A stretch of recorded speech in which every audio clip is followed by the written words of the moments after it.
mga beshi! So, for today's video, nanghingi ako sa kapitbahay ng malunggay. At meron tayo dito isang carrots, banana plantain, isang cucumber. Wala akong gatas. Wala akong fresh milk ngayon. Nalagyan ko na lang ng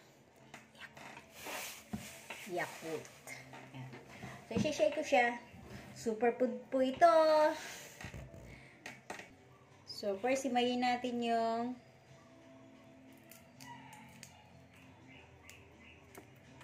malunggay.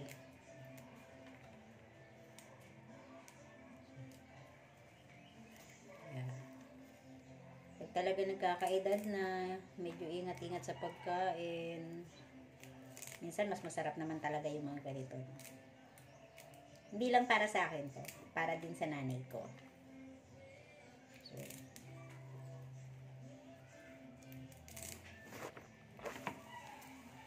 actually, mas para sa nanay ko to kaysa sa akin. Kaya lang, syempre, dinadamay ko na yung sarili ko. Para pati ako nakakakain ng healthy. Bibigyan ko rin yung aking kuya at saka yung aking hipag.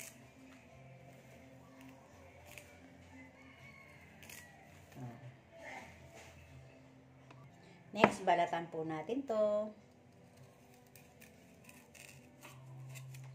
Wala akong peeler. Kaya ganito na.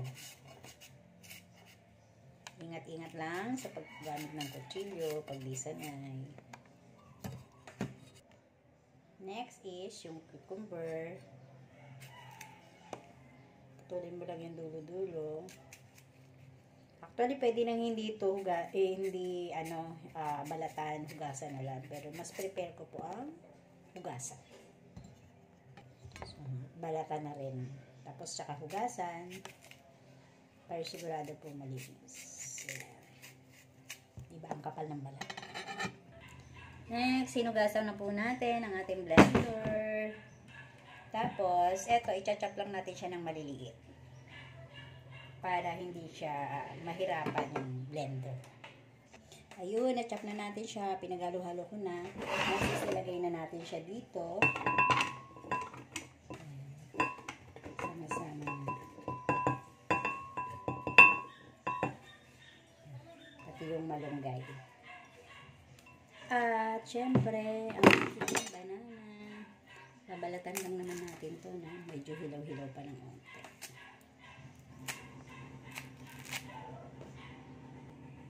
Yun, ilagay na rin natin yung saging.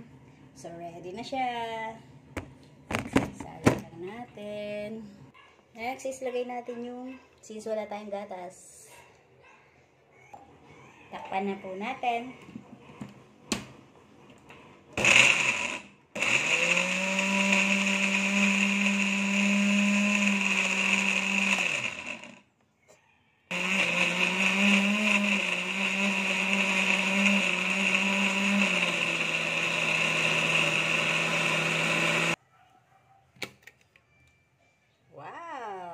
Tapos na.